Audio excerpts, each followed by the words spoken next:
Cement truck stream. I dreamt I was a dancer.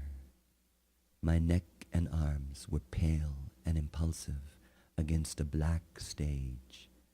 My axis was now vertical, and my spin reversible and erratic.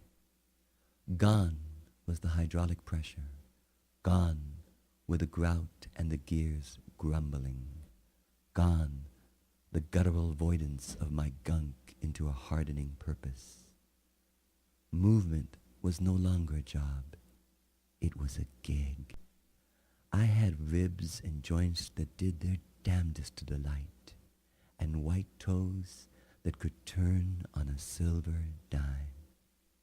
Music was pure diesel, and yearning its carburetor. Man, you should have seen my hair. But when I awoke, I wondered, what do dancers build?